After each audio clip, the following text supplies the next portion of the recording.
Oh my God, where you from? China. Jamani, Aviola afata penzi Kilimanjaro baada ya kupendwa na mama.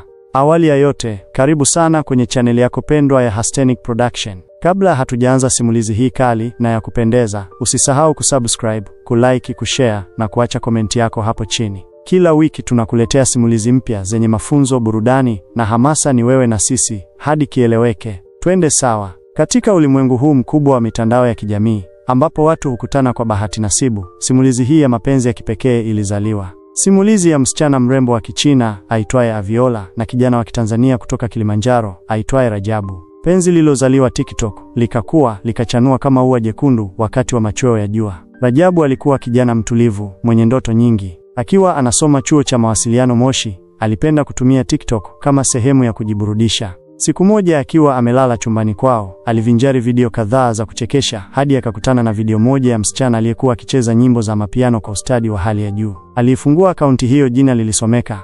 @Aviola_88. Alitazama tena na tena hadi moyo wake ukamcheza kama ngoma ya kitamaduni ya Wagogo. Bila kuchelewa, alimfuata. Dakika chache baadaye, mshangao mkubwa, Aviola alimfuata pia. Ilikuwa kama ishara kutoka juu. Ndipo mazungumzo yakaanza. Rajabu